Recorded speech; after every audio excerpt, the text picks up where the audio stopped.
sa isang liblib na baybayin ng Leyte kung saan ang dagat ay tila walang katapusan at ang hangin ay may dalang amoy ng alat at pangako ng kabuhayan, naninirahan si Ruperto, isang payat ngunit matatag na mangingisda na halos buong buhay ay inialay sa karagatan. Sa murang edad pa lamang, nasanay na siyang sumakay sa munting bangka na yari sa lumang kahoy, umaasa sa lakas ng bisig at tibay ng loob upang magdala ng pagkain sa kanilang hapag. Ang kanilang baryo ay maliit, halos hindi napapansin sa mapa, ngunit puno ng mga kwentong isinilang mula sa dagat, mga alamat ng higanting isda, mga bangkang hindi na bumalik, at mga nilalang na sinasabing nagtatago sa kailaliman. Kabilang sa mga kwentong ito ang bulong tungkol sa mga sirena, mga nilalang na kalahating tao at kalahating isda, na minsang nakikita raw tuwing kabilugan ng buwan. Karamihan ay itinuturing itong katang-isip, ngunit para sa mga tulad ni Ruperto na araw-araw humaharap sa dagat, ang mga ganitong kwento ay hindi basta-basta tinatawanan. Bago pa man sumikat ang araw, gising na si Ruperto. Sa loob ng kanilang maliit na kubo na yari sa nipa at kawayan, marahang bumangon siya upang hindi magising ang kanyang inang may edad na at sakitin na. Tahimik niyang inayos ang kanyang mga gamit, lambat na may ilang punit, sagwan na may lamat, at lumang sombrero na siyang pananggalang niya sa init ng araw. Lumabas siya ng bahay at humarap sa dagat. Sa malayo, unti-unti nang nagiging kulay kahel ang langit.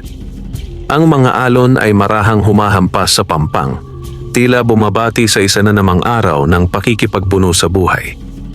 Matagal nang kilala si Ruperto bilang masipag at tapat na mangingisda. Hindi siya kailanman gumamit ng bawal na paraan ng pangingisda. Hindi siya gumagamit ng dinamita o lason, at hindi rin siya sumasali sa mga ilegal na gawain. Para sa kanya, ang dagat ay hindi lamang pinagkukunan ng pagkain, kundi isang ina na nagbibigay buhay at dapat igalang. Ngunit sa mga nagdaang taon, unti-unting nagbago ang kalagayan sa kanilang lugar. Dumating si Don Renato. Si Don Renato ay isang mayamang negosyante mula sa lungsod na nagtatag ng malalaking palaisdaan sa karagatan ng Leyte. Sa simula, tinanggap siya ng mga tao bilang tagapagbigay ng trabaho at pagunlad. Nagpatayo siya ng mga estruktura sa dagat, naglagay ng malalawak na lambat, at nagkaroon ng sariling hukbo ng mga tauhan na nagbabantay sa kanyang nasasakupan. Ngunit kalaunan, napansin ng mga mangingisda ang unti-unting pagkawala ng mga isda sa kanilang pangingisdaan. Ang mga lambat ni Don Renato ay masyadong malawak at masyadong malalim.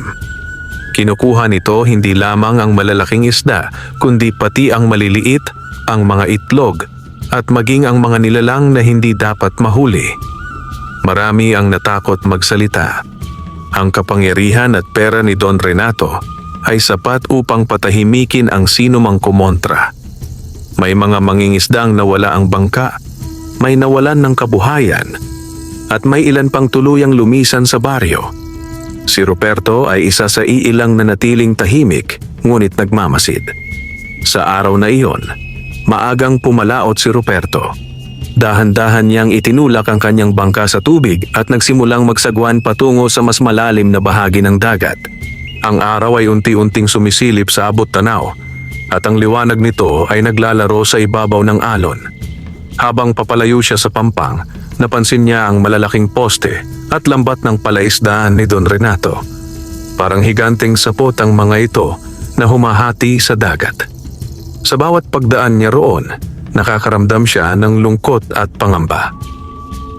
Tahimik siyang naghulog ng lambat sa isang bahaging hindi sakop ng palaisdaan. Umupo siya sa bangka at hinintay ang biyaya ng dagat. Sa mga sandaling iyon, madalas siyang nagdarasal sa isip, hindi lamang para sa huli, kundi para sa kaligtasan at lakas ng loob na harapin ang araw-araw na hamon. Lumipas ang ilang oras at unti-unting napuno ang kanyang lambat ng mga isdang sapat lamang para sa kanilang pangangailangan. Hindi man marami, sapat na ito upang maipagbili sa palengke at makabili ng bigas at gamot para sa kanyang ina. Habang inaangat niya ang lambat, bigla niyang napansin ang kakaibang paggalaw sa may bandang palaisdaan ni Don Renato. Sa di kalayuan, may bahagi ng lambat na tila gumagalaw ng kakaiba, hindi tulad ng galaw ng nahuhuling isda. Parang may nilalang na nagpipilit kumawala, may bigat at lakas na hindi pangkaraniwan. Napatigil si Ruperto sa kanyang ginagawa. Napatingin siya roon ng masinsinan. Sa gitna ng sikat ng araw at refleksyon ng tubig, may nasilayan siyang hugis na hindi niya agad maipaliwanag. Isang anyong tila may mahabang buhok na kumikislap sa tubig at buntot na kumikintab sa ilalim ng dagat. Napakunot ang noo ni Ruperto. Inisip niyang baka malaking isda lamang o kaya'y pagod na dugong. Ngunit habang tumatagal, mas lalong nagiging malinaw ang anyo. May braso, may muka, at may mga matang tila humihingi ng saklolo. Nanlaki ang mga mata ni Ruperto. Hindi siya makagalaw sa unang sandali. Para bang napako siya sa kanyang kinauupuan. Bumalik sa kanyang isip ang mga kwentong naririnig niya mula sa matatanda, mga alamat ng sirenang lumilitaw sa karagatan tuwing panahon ng panganib. Hindi totoo yon, bulong niya sa sarili. Guni-guni ko lang ito. Ngunit hindi nawala ang tanawin. Sa halip mas naging malinaw. Sa pagitan ng mga hibla ng lambat ni Don Renato, may isang sirena, duguan ang buntot dahil sa pagkakasabit, pagod at halos wala ng lakas upang kumawala. Ang kanyang mahabang buhok ay nakalutang sa tubig at ang kanyang muka ay puno ng takot at sakit. Ang kanyang mga mata ay direktang nakatingin kay Ruperto, tila umaasang may tutulong. Sa sandaling iyon, nakaramdam si Ruperto ng matinding kaba. Kung totoo ang kanyang nakikita, ibig sabihin ay nasa panganib siya. Ang pakikialam sa ari-arian ni Don Renato ay maaaring magdulot ng kapahamakan. Ngunit kung pababayaan niya ang nilalang na iyon, tiyak na mamamatay ito. Naisip niya ang kanyang ina. Naisip niya ang kanyang sarili. Naisip niya ang dagat na matagal nang nagbibigay sa kanya ng buhay. At sa gitna ng kanyang pag-aalinlangan, unti-unting nanaig ang kanyang konsensya. Marahan niyang isinagwan ang bangka patungo sa kinaroroonan ng lambat. Sa bawat paghampas ng sagwan sa tubig, mas lalo siyang kinakabahan. Tila bawat tunog ay maaaring makarating sa mga bantay ni Don Renato. Nang makarating siya malapit sa lambat, malinaw na niyang nakita ang sirena. Isa siyang dalaga, may mukha na kahawig ng tao ngunit may kakaibang liwanag. Ang kanyang balat ay kumikislap na parang perlas at ang buntot ay kulay bughaw na may bahid ng dugo. Humihina na ang kanyang paggalaw. Marahang inabot ni Ruperto ang lambat at sinimulang kalagi ng buhol. Nanginginig ang kanyang mga kamay. Hindi niya alam kung ano ang mangyayari sa susunod, ngunit alam niyang hindi na siya maaaring umatras. Sa kanyang puso, isang desisyon ang nabuo. Ililigtas niya ang sirena, kahit anuman ang maging kapalit. At sa sandaling iyon, sa gitna ng malawak na karagatan ng Leyte, nagsimula ang isang kwento na magbabago sa buhay ni Ruperto magpakailanman. Tahimik ang paligid habang patuloy na kinakalas ni Ruperto ang mga hibla ng lambat. Tanging ang marahang hampas ng alon sa gilid ng bangka at ang mahinang paghinga ng nilalang sa harap niya ang kanyang naririnig. Ang araw ay nasa gitna na ng langit, ngunit para sa kanya, tila huminto ang oras sa sandaling iyon. Sa bawat buhol na kanyang niluluwagan, lalo niyang nararamdaman ang bigat ng kanyang ginagawa. Alam niyang pag-aari ni Don Renato ang lambat na iyon. Alam din niyang may mga tauhang nagbabantay sa paligid, nakasakay sa malalaking bangka at may dalang radyo at sandata. Isang maling galaw lamang at maaari siyang madamay sa gulo na hindi niya kayang ipaglaban. Ngunit sa tuwing magtatama ang kanilang mga mata ng sirena, nawawala ang kanyang pagdududa. May luha sa mga mata nito. Hindi siya sigurado kung luha nga ba iyon o tubig dagat lamang, ngunit malinaw ang pagsusumamo sa titig nito. Parang isang taong nalulunod na umaasa sa huling sagip. Mas binilisan ni Ruperto ang pagkilos. Dahan-dahan niyang hinila ang lambat palapit sa bangka upang mas madali niyang makalas. Napansin niyang may ilang hibla na nakabaon na sa balat ng buntot ng sirena. Bawat galaw niya ay may kasamang kaunting dugo na humahalo sa tubig. Napapikit siya saglit. Hindi niya matiis ang makita ang paghihirap nito. "Magtiis ka," bulong niya, kahit hindi niya alam kung naiintindihan siya ng nilalang. "Malaya ka na rin," parang tumugon ng sirena. Bahagya nitong iniangat ang isang kamay at marahang humawak sa gilid ng bangka, tila humihingi ng lakas. Ang kanyang mga daliri ay malamig ngunit may kakaibang init na dumadaloy sa balat ni Ruperto. Isang panginginig ang dumaan sa kanyang katawan. Hindi ito tulad ng anumang haplos na naranasan niya noon. Parang may dumadaloy na enerhiya, isang damdaming hindi niya maipaliwanag. Halo ng awa, takot at pag-asa. Nang tuluyan niyang makalas ang huling buhol, bumigay ang lambat. Unti-unting lumubog ang sirena sa tubig, tila nawalan ng lakas. Agad na yumuko si Ruperto at inabot ito upang hindi tuluyang mawala sa ilalim ng alon. Hinila niya ito palapit sa bangka. Sa unang pagkakataon, nasilayan niya ito ng lubusan. Ang mukha nito ay kahawig ng isang dalagang tao. Malinis, payat, at may mga matang bughaw na parang malalim na dagat. Ang kanyang buhok ay mahaba at kulay itim na may bahid ng pilak. Ang buntot nito ay makintab, ngunit puno ng sugat. Hinangat ni Ruperto ang kalahati ng katawan nito sa bangka. Mabigat ito, ngunit hindi kasing bigat ng inaasahan niya. Parang may sariling bigat ang tubig na dala nito. Humihingal ang sirena. Parang nahihirapang huminga sa ibabaw ng dagat. Biglang kinabahan si Ruperto. Hindi niya alam kung dapat ba itong ibalik agad sa tubig o hayaan muna itong makapagpahinga sa bangka. Wala siyang karanasan sa ganitong sitwasyon. Ang alam lang niya ay hindi niya maaaring iwan ito roon. Dahan-dahan niyang binasa ang kanyang kamay at hinaplos ang noo ng sirena. Mainit ito. May lagnat. "Diyos ko," bulong niya. "Mamamatay ka kapag hindi kita tinulungan." Tumingin siya sa paligid. Walang ibang bangka sa malapit. Ngunit sa malayo, may nakikita siyang anino ng isang motorized boat. Malamang isa sa mga bantay ni Don Renato. Kailangan niyang magpasya agad. Kung ibabalik niya ang sirena sa dagat, baka hindi na ito makalayo dahil sa mga sugat. Kung iuuwi niya ito sa baryo, maaaring may makakita at magsumbong. Sa huli, nanaig ang kanyang tapang. Pinasya niyang itago muna ito. Marahan niyang itinulak ang bangka palayo sa palaisdaan at patungo sa isang bahagi ng baybayin na bihirang puntahan ng tao. Isang maliit na kuweba sa pagitan ng mga bato na matagal na niyang alam. Habang nagsasagwan siya, patuloy niyang inaalalayan ang sirena. Paminsan-minsan, kumikilos ito at bumubulong ng mga tunog na hindi niya maintindihan. Parang awit na malungkot at mahiwaga.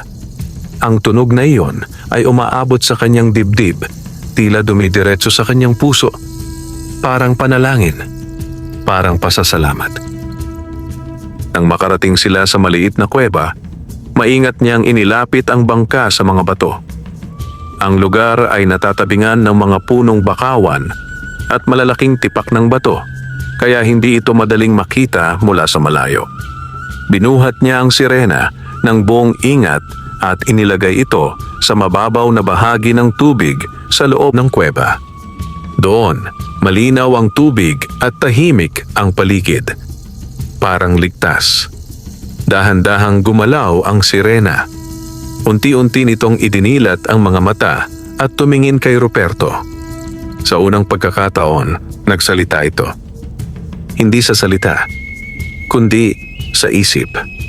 Isang malinaw na tinig ang biglang umalingaw-ngaw sa kanyang utak.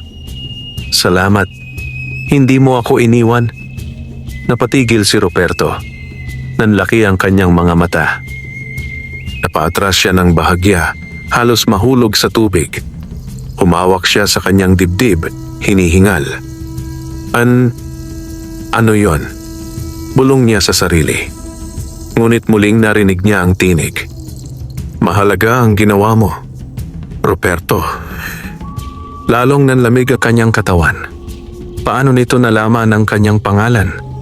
At bakit tila diretsong nagsasalita sa kanyang isipan? Sa sandaling iyon, unti-unting naunawaan ni Ruperto na ang kanyang buhay ay pumasok na sa isang mundong lampas sa karaniwang realidad. Isang mundong puno ng hiwaga, panganib at kapalarang hindi na niya matatakasan. At sa ilalim ng mga batong iyon, sa gitna ng tahimik na kuweba, nagsimula ang lihim na ugnayan ng isang mangingisda at isang nilalang ng dagat. Nanatiling nakaupo si Ruperto sa gilid ng bato, hindi makapagsalita, hindi makagalaw. Ang malamig na hangin mula sa dagat ay dumaraan sa kanyang balat, ngunit mas malamig ang pakiramdam na bumabalot sa kanyang dibdib. Narinig niya ang tinig. Malinaw. Totoo. Hindi ito guni-guni.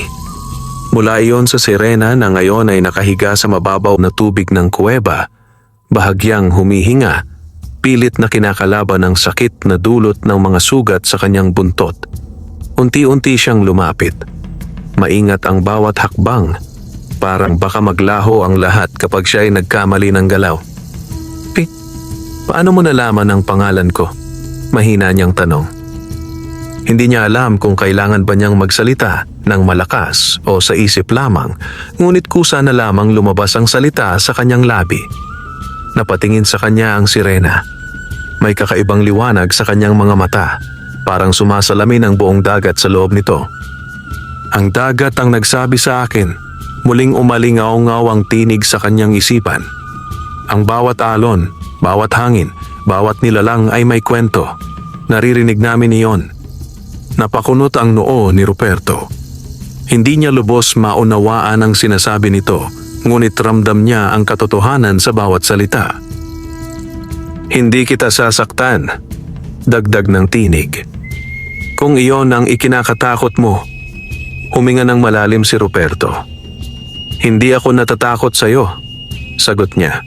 Natatakot lang ako sa mangyayari kapag may nakaalam na narito ka. Parang may aninong dumaan sa mukha ng sirena. Alam ko, tugon nito. Ang taong may-ari ng mga lambat, siya ang may kagagawan nito. Naalala ni Ruperto si Don Renato. Ang malamig nitong mga mata, ang matigas na tinig, ang kapangyarihang bumabalot sa pangalan nito. Matagal na niyang sinasaktan ng dagat, patuloy ng sirena. Hindi lamang isda ang kanyang kinukuha. Kinukuha niya ang balanse ng buhay. Marahang yumuko si Ruperto. Wala akong magawa, bulong niya. Isang mahirap na mangingisda lang ako. May magagawa ka, sagot ng tinig. Pinili ka ng dagat.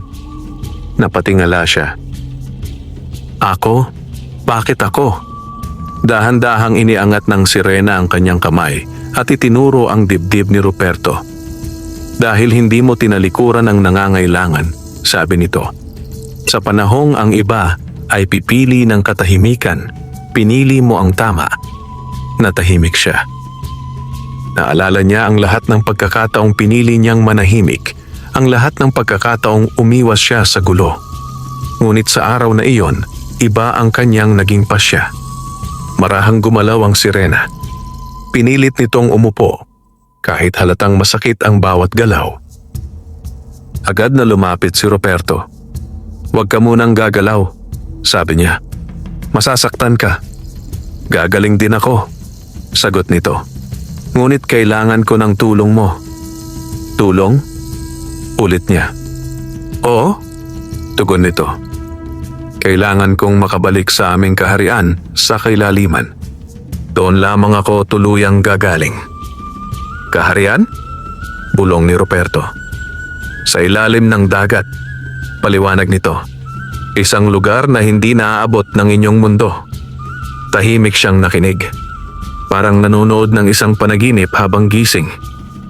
Ngunit hindi pa ako maaaring bumalik, patuloy ng sirena. Hinahanap ako ng mga bantay ng karagatan at hinahanap din ako ng mga tauhan ng taong iyon. Kinabahan si Ruperto. Bakit kanila hinahanap? Dahil isa akong tagapag-ingat, sagot ng tinig. Ako ang nagbabantay sa bahaging ito ng dagat. At dahil sa aking pagkawala, nagiging mas malaya ang kanyang paninira. Unti-unting nabuo sa isip ni Ruperto ang bigat ng sitwasyon. Hindi lamang ito simpleng pagsagip. Isa itong bahagi ng mas malaking laban. Ano ang pangalan mo? Tanong niya.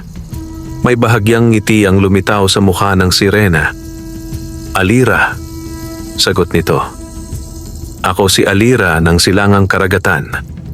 Inulit niya ang pangalan sa isip. Alira. Ruperto. Tugon nito. Kailangan kong manatili rito ng ilang araw. Kailangan kong maghilom. Ngunit sa panahong iyon, kailangan mo akong itago. Napaisip siya. Paano kung may makakita? Magtiwala ka sa dagat, sagot nito. At sa sarili mo. Tumingin siya sa labas ng kuweba. Ang alon ay patuloy na humahampas sa mga bato, parang walang pakialam sa mga lihim na nagaganap sa ilalim ng mga ito. Ngunit alam niyang mula sa sandaling iyon, hindi na magiging simple ang kanyang buhay. Tinanggap niya ang tungkulin, kahit hindi niya alam ang kapalit. Sige, mahina niyang sabi. Tutulungan kita. Sa sandaling iyon, isang banayad na liwanag ang kumislap sa paligid ni Alira. At sa dibdib ni Ruperto ay may kakaibang init na bumalot, parang pagtanggap ng dagat sa kanyang pangako. At sa ilalim ng tahimik na kuweba, nabuo ang isang kasunduang hindi nakasulat, ngunit nakaukit sa puso ng isang mangingisda at isang sirena. Sumunod ang mga araw na tila nagmistulang panaginip para kay Ruperto. Tuwing madaling araw, bago pa magising ang mga tao sa baryo, palihim siyang pumupunta sa kuweba. Dala niya ang kaunting pagkain, sariwang isda, at mga halamang gamot na natutunan niyang gamitin mula sa kanyang yumaong ama. Hinuhugasan niya ang mga sugat ni Alira gamit ang malinaw na tubig dagat at dinidikitan ng dinikdik na dahon upang hindi ito mamaga. Sa una, nanginginig ang kanyang mga kamay sa tuwing hahawakan niya ang buntot ng sirena. Ngunit kalaunan, nasanay rin siya. Hindi na ito basta kakaibang nilalang para sa kanya. Isa na itong kaibigang kanyang pinangangalagaan. Unti-unting humuhupa ang mga sugat ni Alira. Ang dating duguan at maputlang buntot ay unti-unting nagkakaroon muli ng kinang. Bumabalik ang lakas sa kanyang katawan at mas tumatagal na siyang makaupo ng tuwid sa tubig. Sa bawat pagdalaw ni Ruperto, mas lumalalim ang kanilang pag-uusap. Ikinukwento ni Alira ang tungkol sa kaharian sa ilalim ng dagat. Mga palasyo na yari sa korales, mga ilaw na nagmumula sa luminescent na halaman, at mga nilalang na nagkakaunawaan ng walang salita. Ikinukwento naman ni Ruperto ang kanyang buhay, ang kanyang ina, ang kahirapan, ang pangarap na magkaroon ng sariling bangka, at ang takot na balang araw ay tuluyang mawalan ng isda ang kanilang dagat. Sa pagitan ng mga salitang iyon, unti-unting nabubuo ang tiwala. At sa gitna ng kanilang katahimikan, may mga sandaling pareho silang nakatingin sa malayo, sa alon, sa langit, sa hinaharap na hindi tiyak. Ngunit hindi lahat ay payapa. Isang umaga, habang naglalakad si Ruperto pauwi mula sa kuweba, napansin niyang may mga taong nagmamasid sa dalampasigan. 3 lalaki. May suot na itim na kamiseta na may tatak ng kumpanya ni Don Renato. May dalang radyo at mahabang kawayan na parang panundot. Nanikip ang kanyang dibdib. Mga tauhan ni Don Renato. Nagkukunwari siyang walang nakita. Tumaan siya sa harap nila na parang karaniwang mangingisda lamang na pagod mula sa pangingisda. Ngunit sa loob niya, nagwawala ang kaba. Nakita mo ba yon? Narinig niyang bulong ng isa. Parang may pumupunta rito gabi-gabi, sagot ng isa pa. Hindi siya lumingon. Diretso lang ang lakad. Pagdating niya sa bahay, halos hindi na siya makahinga sa kaba. Kinagabihan, bumalik siya sa kuweba. Mas maingat, mas tahimik, mas alerto. Nang makita niya si Alira, agad siyang lumapit. May mga tao ni Don Renato sa paligid, bulong niya. Parang may hinahanap sila. Nabahala si Alira. Nararamdaman ko rin. Tugon nito sa kanyang isipan. May kakaibang galaw sa tubig. May mga lambat na inilalatag sa mas malalim na bahagi. Baka ikaw ang hinahanap nila, sabi ni Ruperto. O baka ang kapangyarihan ng dagat, sagot ni Alira. Napatingin siya. Anong ibig mong sabihin? Ako ay tagapag-ingat ng susing dagat, paliwanag nito. Isang sinaunang lakas na nagpapanatili ng balanse sa karagatan. Kapag napunta ito sa maling kamay, masisira ang lahat. Nabigla si Ruperto. Susing dagat? Hindi ito isang bagay na nahahawakan, sagot ni Alira. Isa itong buhay na enerhiya na dumadaloy sa piling ng mga karapat-dapat. Tahimik siyang nakinig. Habang ako'y sugatan, mahina ang impluwensya nito, dagdag ni Alira, kaya lalong nagiging agresibo ang taong iyon. Unti-unting nauunawaan ni Ruperto. Hindi lang pala pera ang habol ni Don Renato. May mas malalim pang dahilan.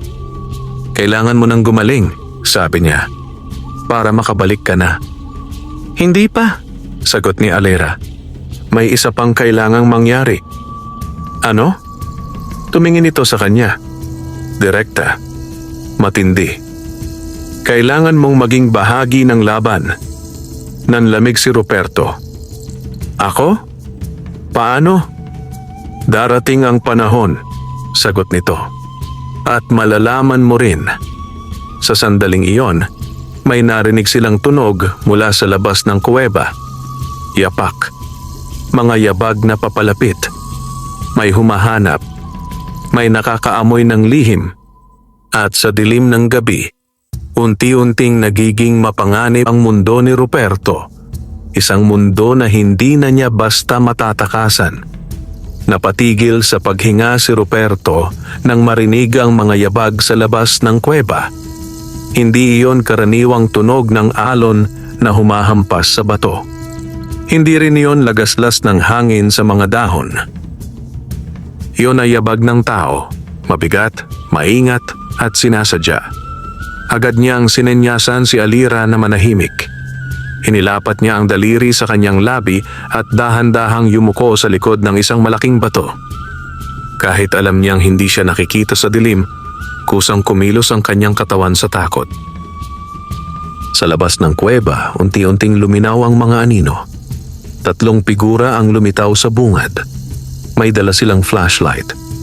At sa liwanag na tumama sa mga pader ng bato, nasilayan ni Ruperto ang mga muka. 2 sa kanila ang mga tauhan ni Don Renato. Ngunit ang ikatlo, nanlaki ang kanyang mga mata. Si Don Renato mismo. Matangkad, matikas.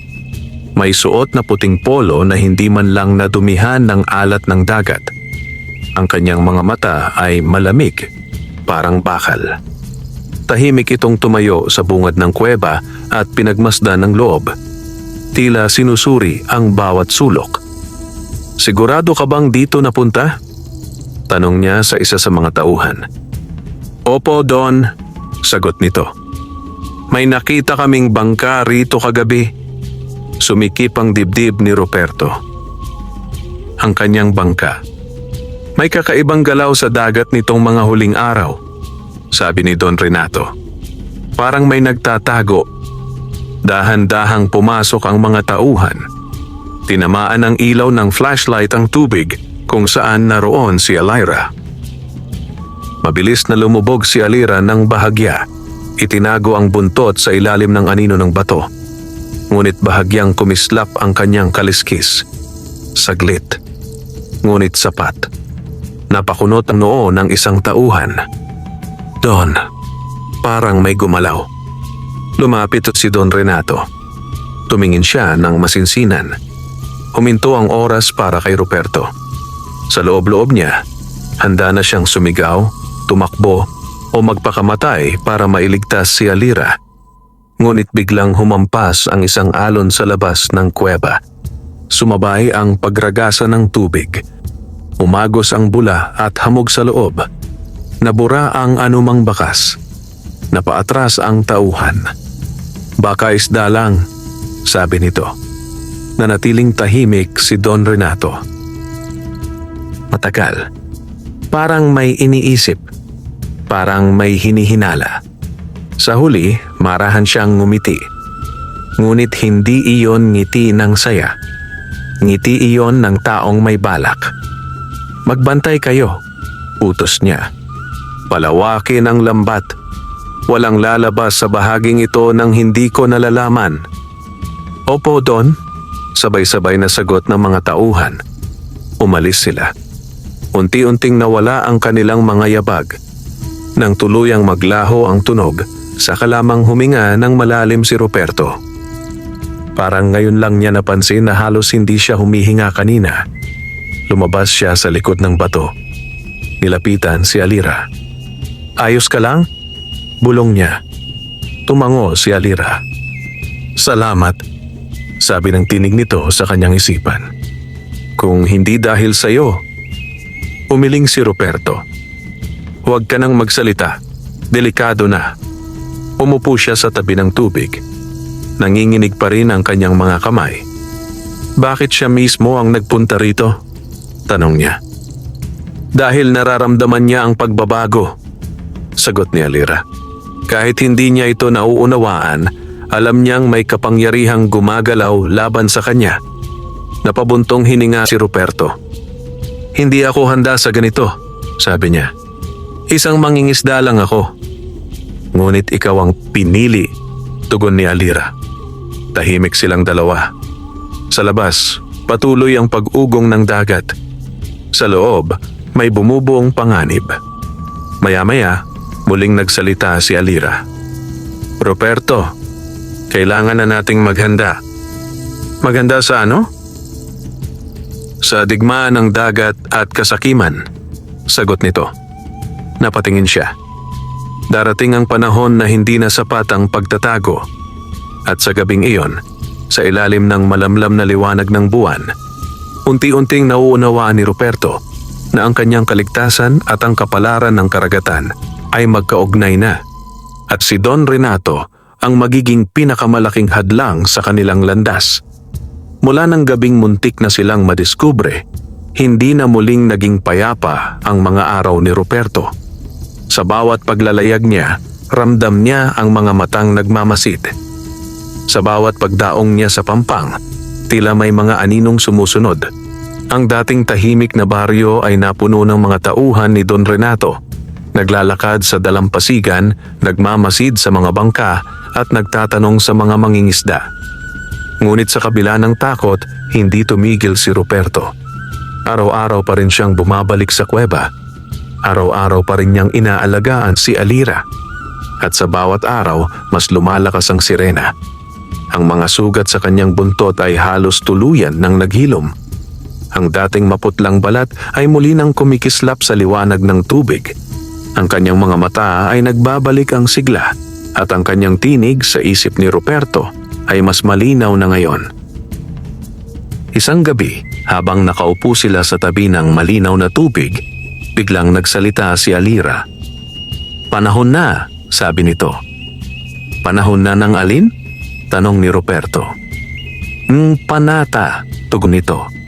Napakunot ang noo niya. Anong panata? Marahang inilapit ni Alira ang kanyang kamay sa dibdib ni Ruperto. Hindi nito hinawakan. Ngunit nangyari pa rin. May init na dumaloy sa kanyang katawan. Parang dumaan ang alon sa kanyang dugo. Ang panata ng tagapangalaga, paliwanag ni Alira. Isang sinaunang kasunduan sa pagitan ng tao at dagat. Tahimik siyang nakinig. Matagal nang nawawala ang mga tulad mo. Patuloy nito. Mga taong handang isakripisyo ang sarili para sa balanse. Hindi ako bayani, sagot ni Ruperto. Natatakot din ako. Ang tapang ay hindi kawalan ng takot, tugon ni Alira. Ito ay pagpili sa tama kahit may takot. Napayuko siya. Naalala niya ang kanyang ina. Ang kanyang maliit na bahay. Ang simpleng buhay na nais niyang ipaglaban.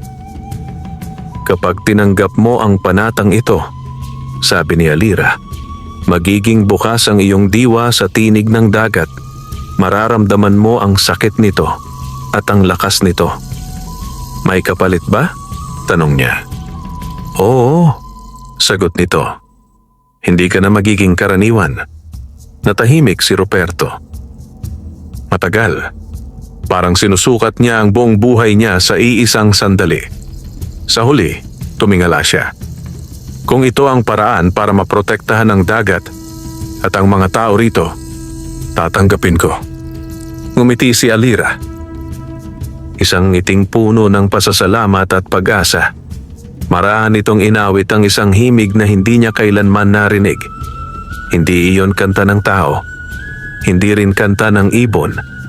Isa iyong awit ng alon, ng hangin at ng kailaliman.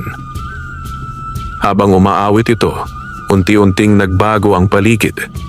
Ang tubig sa kuweba ay kumislap. Ang mga bato ay tila nagliwanag. Ang hangin ay naging mabigat at banal. Pumikit si Ruperto. Nararamdaman niya ang bawat pintig ng dagat. Ang bawat paggalaw ng isda. Ang bawat pag-iyak ng korales. May pumasok sa kanyang isipan. Mga larawan. Mga alaala na hindi kanya. Mga panahong malinis pa ang dagat. Mga taong gumagalang sa kalikasan. Mga tagapag-ingat na nawala sa kasakiman. Ulitin mo. Bulong ni Alira sa kanyang isipan. At sa gitna ng mahiwagang liwanag, inulit ni Ruperto ang mga salitang dumaloy sa kanyang puso. Ipinangako niyang ipagtatanggol ang dagat. Ipinangako niyang lalaban sa kasakiman. Ipinangako niyang hindi tatalikod. Nang matapos ang awit, bumalik sa dati ang lahat. Tahimik. Payapa. Ngunit sa loob ni Ruperto, may nagbago. Naririnig na niya ang dagat. Hindi sa tainga, kundi sa puso. At sa sandaling iyon, isinilang ang isang bagong tagapangalaga. Isang simpleng mangingisdang may panatang mas malaki kaysa sa kanyang sarili. Pagkaraan ng gabing tinanggap ni Ruperto ang panata, nagbago ang kanyang pakiramdam sa mundo. Sa bawat pagmulat ng kanyang mga mata tuwing umaga, hindi na lamang liwanag ng araw ang kanyang nakikita, kundi ang banayad na galaw ng hangin, ang direksyon ng alon, at ang lihim na pintig ng dagat. Para bang may bulong na palaging sumasabay sa kanyang paghinga. Naririnig na niya ang tinig ng karagatan. Hindi ito salita. Isa itong damdamin, babala, panawagan. Isang umaga, habang naghahanda siyang pumalaot, bigla niyang naramdaman ang matinding bigat sa kanyang dibdib. Parang may sumisikip. Parang may umiiyak sa kailaliman. Napatigil siya sa pagsasakay ng lambat. May mali. Sumakay siya agad sa kanyang bangka at nagsagwan patungo sa direksyong tila hinihila ng kanyang pakiramdam.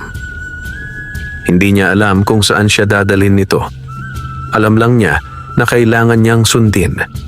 Sa malayo, nakita niya ang mga bagong istruktura sa dagat. Mas malalaki, mas makakapal, mas malalim ang lambat. Isang bagong palaisdaan ni Don Renato. Ngunit hindi ito tulad ng dati. May kakaibang kulay ang tubig sa paligid.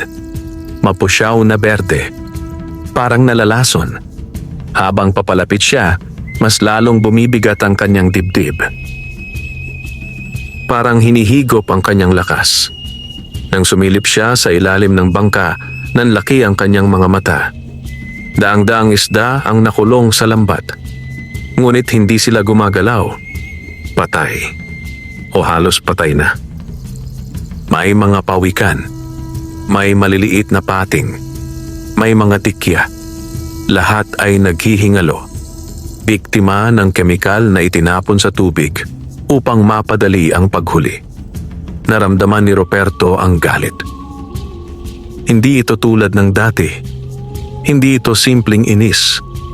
Isa itong apoy na nagmula sa kailaliman. Hindi na ito pangingisda. Pulong niya. Pagpatay na ito.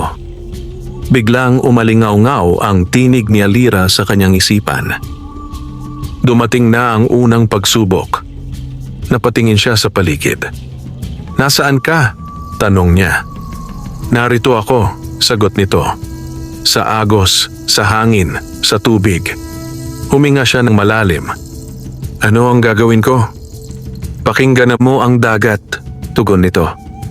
Ipiniikit niya ang mga mata. Sa una, puro ingay ang narinig niya. Alon, hangin, bangga ng kahoy. Ngunit unti-unti, may lumitaw na ritmo.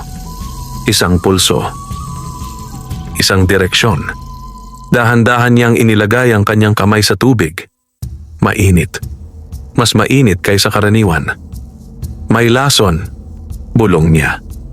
Ginamit niya ang kanyang sagwan upang lapitan ang bahagi kung saan nagmumula ang kulay. May nakita siyang maliit na tubo na nakabaon sa estruktura. Doon dumadaloy ang kemikal. Nanginginig ang kanyang mga kamay. Alam niyang pag pinakialaman niya iyon, magagalit si Don Renato. Maaaring mamatay siya.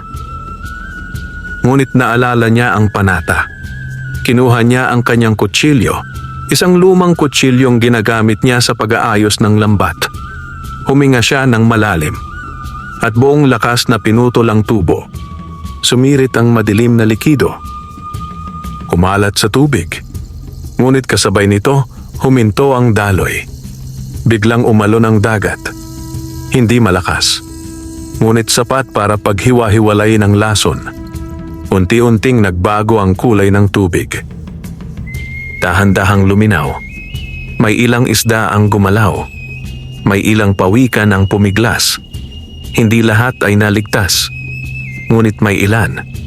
At para kay Ruperto, sapat na iyon upang patunayan na may silbi ang kanyang ginagawa.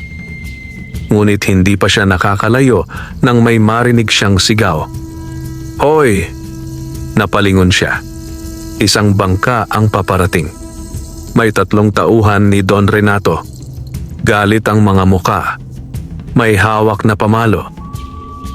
May hawak na baril. Sumikip ang dibdib ni Ruperto.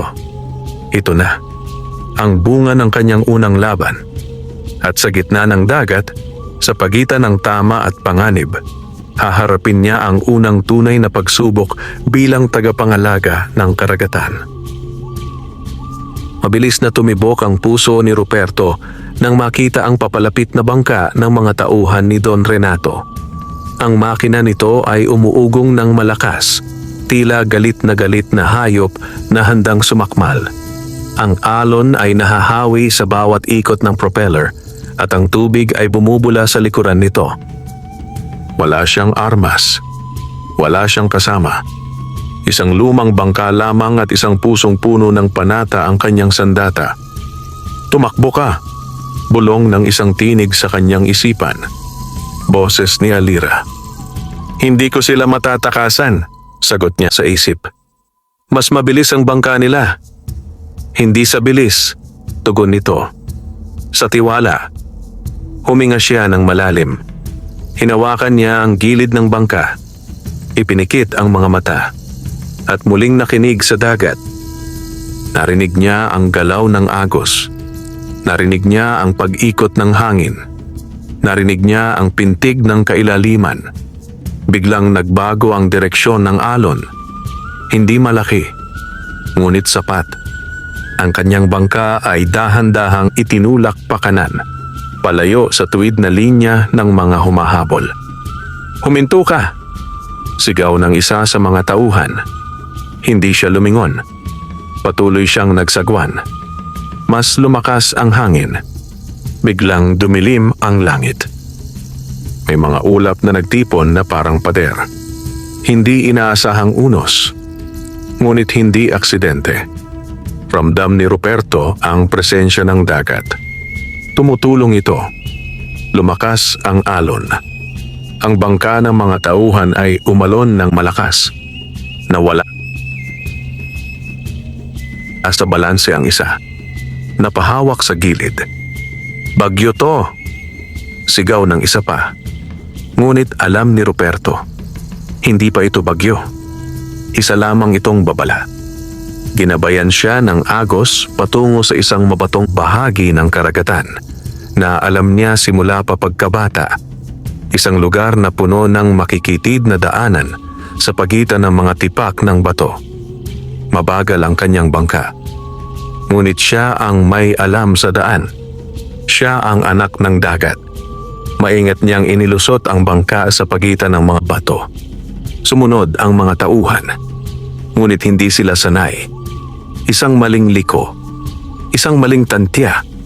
Biglang tumama ang kanilang bangka sa ilalim ng bato. Kumalabog. Namatay ang makina. Nagkagulo sila. Habang abala sila sa pag-aayos, mabilis na nakalayo si Ruperto.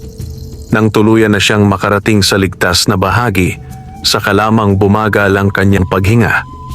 Pawis na pawis siya. Nanginginig. Ngunit buhay. Nagawa mo, sabi ni Alira sa kanyang isipan. Hindi ko alam kung paano, sagot niya. Hindi ikaw lang, tugon nito. Kasama mo ang dagat. Pagbalik niya sa baryo, napansin niyang may kakaibang tingin ng mga tao sa kanya. May bulungan, may pagdududa, may takot. May isang matandang mangingisda ang lumapit. Ruperto, sabi nito, may kumakalat na balita. Ano po? Tanong niya. Sinasabi nilang sinisira mo raw ang negosyo ni Don Renato, sagot nito. At may balak daw siyang iparesto ka. Nanlamig ang kanyang katawan. Wala naman akong ginawang masama, bulong niya. Alam namin, tugon ng matanda. Pero hindi lahat ay may lakas ng loob na magsabi. Nang gabing iyon, bumalik siya sa kuweba. Mas tahimik. Mas mabigat ang loob. Kailangan ba talagang ganito? Tanong niya kay Alira. Kailangan ba akong maging kalaban ng lahat? Lumutang si Alira ng bahagya sa tubig. Ang nagtatanggol sa tama, sagot nito, ay laging nagiging target. Tumingin siya sa buwan. Malaki. Maliwanag. Parang mata ng langit na nagbabantay. Hindi ako susuko, sabi niya sa sarili. At sa gabing iyon, sa gitna ng takot at pag-iisa, lalong tumibay ang kanyang loob bilang tagapangalaga ng karagatan. Paglipas ng ilang araw, mula nang makatakas si Ruperto sa mga tauhan ni Don Renato, lalo pang naging mabigat ang hangin sa baryo. Hindi na lamang bulungan ang kanyang naririnig. May mga matang sumusunod sa kanya. May mga pintong biglang nagsasara kapag siya'y dumaraan. May mga kaibigang dati bumabati, ngayoy umiiwas na. Unti-unting nagiging dayuhan si Ruperto sa sariling lugar. Isang umaga, habang inaayos niya ang kanyang lambat sa tabi ng bahay, may dumating na isang lalaking matagal na niyang kakilala. Si Tano, isa sa kanyang mga kababata. Magkasama silang natutong mangisda.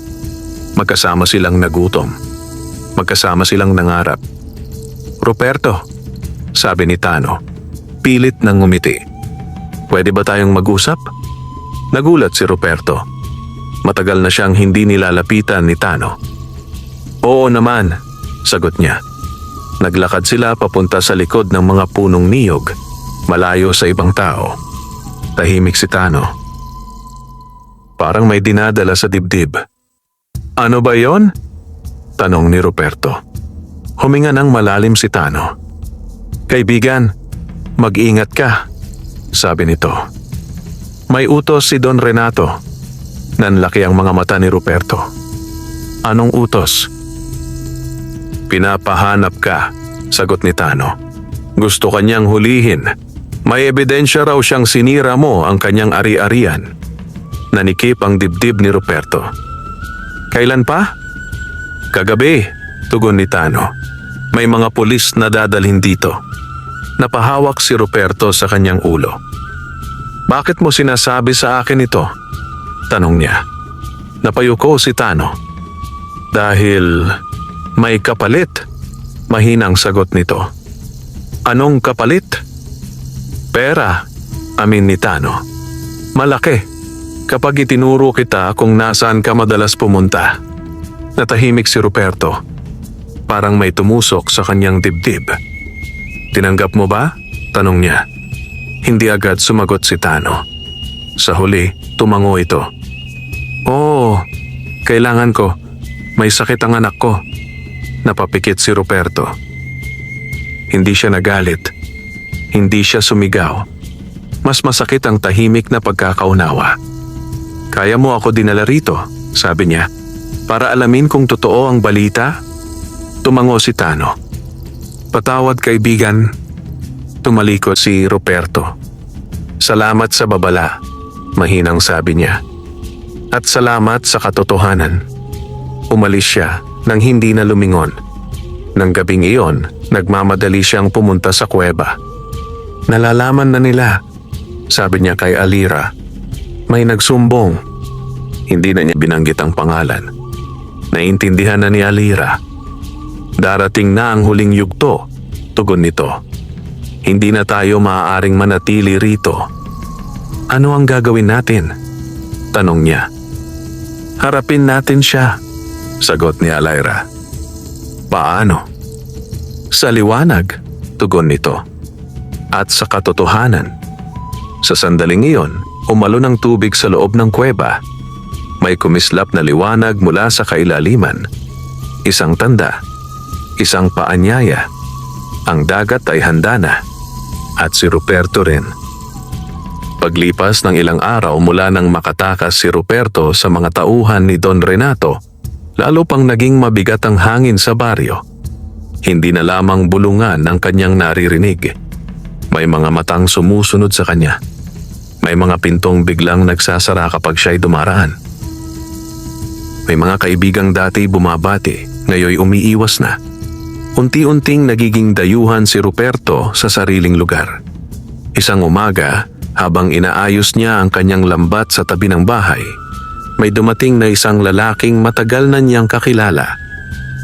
Si Tano, isa sa kanyang mga kababata. Magkasama silang natutong mangisda. Magkasama silang nagutom. Magkasama silang nangarap. Ruperto, sabi ni Tano, pilit nang ngumiti. Pwede ba tayong mag-usap? Nagulat si Ruperto. Matagal na siyang hindi nilalapitan ni Tano. Oo naman, sagot niya. Naglakad sila papunta sa likod ng mga punong niyog, malayo sa ibang tao. Tahimik si Tano. Parang may dinadala sa dibdib. Ano ba yon? Tanong ni Ruperto. Huminga ng malalim si Tano. Kaibigan, mag-iingat ka, sabi nito. May utos si Don Renato. Nanlaki ang mga mata ni Ruperto. Anong utos? Pinapahanap ka, sagot ni Tano. Gusto kanyang hulihin. May ebidensya raw siyang sinira mo ang kanyang ari-arian. Nanikip ang dibdib ni Ruperto. Kailan pa? Kagabi, tugon ni Tano. May mga pulis na dadalhin dito. Napahawak si Ruperto sa kanyang ulo. Bakit mo sinasabi sa akin ito? Tanong niya. Napayuko si Tano. Dahil may kapalit. Mahinang sagot nito. Anong kapalit? Pera, amin ni Tano. Malaki, kapag itinuro kita kung nasaan ka madalas pumunta. Natahimik si Ruperto. Parang may tumusok sa kanyang dibdib. Tinanggap mo ba? Tanong niya. Hindi agad sumagot si Tano. Sa huli, tumango ito. Oo, kailangan ko. May sakit ang anak ko. Napapikit si Ruperto. Hindi siya nagalit. Hindi siya sumigaw. Mas masakit ang tahimik na pagkakaunawa. Kaya mo ako dinala rito, sabi niya. Para alamin kung totoo ang balita? Tumango si Tano. Patawad, kaibigan. Tumalikod si Ruperto. Salamat sa babala, mahinang sabi niya. At salamat sa katotohanan. Umalis siya nang hindi na lumingon. Nang gabing iyon, nagmamadali siyang pumunta sa kuweba. Nalalaman na nila, sabi niya kay Alara. May nagsumbong. Hindi na niya binanggit ang pangalan. Naiintindihan na ni Alara. Darating na ang huling yugto. Tugon nito. Hindi na tayo maaaring manatili rito. Ano ang gagawin natin? Tanong niya. Harapin natin siya, sagot ni Alara. Paano? Sa liwanag, tugon nito. At sa katotohanan. Sa sandaling iyon, umalo ng tubig sa loob ng kuweba. May kumislap na liwanag mula sa kailaliman. Isang tanda. Isang paanyaya. Ang dagat ay handa na. At si Ruperto rin. Dumating ang araw na hindi na maiiwasan. Maagang umaga pa lamang, ramdam na ni Ruperto ang kakaibang galaw sa hangin. Mabigat ang ulap, tahimik ang dagat, at ang mga ibon ay bihirang lumipad. Para bang ang buong kalikasan ay naghihintay. Sa baryo, nagtipon ang mga tao sa dalampasigan. May mga sasakyan, may mga pulis, may mga tauhan ni Don Renato. At sa gitna nila, nakatayo ang mayamang negosyante. Nakasuot ng mamahaling damit, may hawak na mga papeles, at may malamig na ngiti sa labi. Hanapin ninyo si Ruperto, utos niya. Hindi siya makakatakas ngayon. Ngunit wala si Ruperto sa baryo. Nasa dagat siya, kasama si Alira. Sa unang pagkakataon, lumabas si Alira mula sa pagtatago. Sa gitna ng malawak na karagatan, sa bahaging tanaw mula sa pampang, dahan-dahan siyang lumitaw sa ibabaw ng tubig. Ang kanyang buhok ay sumasabay sa hangin. Ang kanyang buntot ay kumikislap sa ilalim ng araw. Napatigil ang lahat. May sumigaw. May napaatras. May napaluhod sa gulat. Isang sirena. Sa harap ng lahat. Sa tabi niya, nakatayo sa munting bangka, si Ruperto. Tahimik. Matatag. Hindi natakot. Mga kababayan, sigaw ni Ruperto. Matagal na tayong ninanakawan ng dagat. Sinisira ang buhay natin. Nagkagulo ang mga tao. Nagbulungan. Napatingin kay Don Renato. Kasalanan niya ang pagkamatay ng mga isda. Patuloy ni Ruperto. Ang pagkalason ng tubig. Ang pagkawala ng kabuhayan natin. Sinungaling! Sigaw ni Don Renato. Huwag kayong maniwala sa baliw na yan. Ngumiti si Alira. At sa sandaling iyon, itinaas niya ang kanyang kamay. Umalon ng dagat. Hindi malakas, ngunit malinaw. Sa ilalim ng tubig, lumitaw ang mga larawan, mga lambat, tubo ng kemikal, patay na isda, sirang korales. Parang salamin ng dagat na nagpakita ng katotohanan. Napamulagat ang mga tao. May umiiyak. May nagagalit. May napayuko. Hindi ito posible, bulong ni Don Renato. Ngunit alam niyang tapos na. Lumapit ang mga pulis. Don Renato, sabi ng isa, may ebidensya na laban sa inyo. Sinubukan niyang tumakas. Ngunit biglang lumakas ang alon. Nadapa siya sa buhangin. Nahuli. Napusasan. Tahimik ang paligid. Parang huminto ang mundo. Lumapit si Ruperto sa pampang. Hinarap ang mga tao. Hindi ko ito ginawa para sa sarili ko, sabi niya. Ginawa ko ito para sa dagat at para sa atin. Lumapit ang matatanda. Lumapit ang mga mangingisda. Isa-isa silang tumango. Humingi ng tawad. Nagpasalamat. Sa huli, bumalik si Ruperto sa bangka. Humarap kay Alira. Panahon na, sabi niya. Oo, tugon nito. Ngunit hindi ito pamamaalam. Ngumiti siya. Magkikita pa tayo? Sa bawat alon, sagot ni Alira. Sa bawat hanging dagat, Marahang lumubog si Alira sa kailaliman. Nawala sa paningin. Ngunit nanatili sa puso ni Ruperto. Paglipas ng mga buwan, bumalik ang sigla ng dagat. Dumami ang isda. Lumakas ang kabuhayan. Naging bantay dagat si Ruperto, hindi bilang bayani, kundi bilang lingkod ng kalikasan. At sa tuwing sisikat ang araw sa karagatan ng Leyte, may isang mangingisdang nakatayo sa bangka, nakikinig sa bulong ng alon, alaala ng isang panatang kailanman ay hindi mapapawi. Lumipas ang maraming taon. Nagbago ang anyo ng baryo sa baybayin ng Leyte. Ang dating sirang dalampasigan ay naging malinis at buhay. Ang mga bakawan ay muling tumubo, ang mga korales ay unti-unting gumaling at ang mga isda ay bumalik na parang hindi kailanman nawala. Ang mga bangka ng mangingisda ay muling napupuno. Ang mga bata ay muling naglalaro sa buhangin. Ang mga matatanda ay muling nagkukwento sa ilalim ng lilim ng niyog. At sa gitna ng lahat ng ito, nariyan pa rin si Ruperto. Hindi na siya ang payat at tahimik na binatang mangingisda noon. May mga guhit na ng panahon ang kanyang muka. May mga pilak na hiblana sa kanyang buhok. Ngunit matatag pa rin ang kanyang tindig. Malinaw pa rin ang kanyang mga mata. Tuwing umaga, bago pa man magising ang baryo, pumapalaot pa rin siya. Hindi na para lamang mangisda, kundi para magbantay. Mula nang bumagsak ang negosyo ni Don Renato, nagsilbing babala ang kanyang kwento sa mga may balak abusuhin ang dagat. Maraming negosyante ang umatras.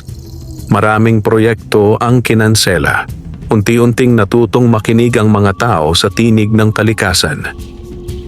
Naging bahagi si Ruperto ng mga pagpupulong. Naging tagapayo ng mga kabataan. Naging simbolo ng pag-asa. Ngunit sa kabila ng lahat, nanatili siyang simple. Sa kanyang maliit na bahay, kasama ang kanyang ina na umabot sa mahabang buhay, tahimik siyang namuhay. Nang pumanaw ang kanyang ina, inilibing niya ito malapit sa dagat, sa lugar na pinakamamahal nila. Tuwing dapit hapon, madalas siyang pumupunta roon. Umupo, manahimik, makinig sa alon, at sa bawat pagbulong ng hangin, nararamdaman niya ang presensya ni Alira. Hindi na niya ito muling nakita sa anyo. Ngunit madalas niyang mapansin ang kakaibang kislap sa tubig, ang biglang paghinahon ng alon kapag siya'y pagod, ang mahiwagang pagdami ng isda kapag may pangangailangan ng baryo. Alam niyang naroon pa rin ito, nagbabantay, kasama niya. Isang gabi, sa ilalim ng maliwanag na buwan, muling bumalik si Ruperto sa kuweba. Matagal na niya itong hindi dinadalaw. Tahimik na ito ngayon. Malinis. Parang isang banal na lugar. Umupo siya sa gilid ng bato. Salamat. Bulong niya. Hindi niya alam kung kanino eksakto niya iyon sinasabi. Sa dagat, sa kapalaran. Kay Alira. Ngunit may dumating na sagot. Hindi salita, kundi damdamin. Isang init sa kanyang dibdib. Isang kapayapaan sa kanyang puso. Parang yakap ng karagatan. At sa sandaling iyon, naunawaan ni Ruperto ang pinakamahalagang aral ng kanyang buhay. Ang tunay na yaman ay hindi ginto o kapangyarihan. Ito ay ang kakayahang mag-alaga, magmalasakit, magbantay. Habang may mga taong handang makinig sa tinig ng kalikasan, hindi kailanman mawawala ang pag-asa. At sa bawat pagalon ng dagat sa baybayin ng Leyte, mananatili ang alaala ng isang mangingisdang naging tagapangalaga, isang simpleng tao na pinili ang tama at naging bahagi ng walang hanggang kwento ng karagatan. Wakas.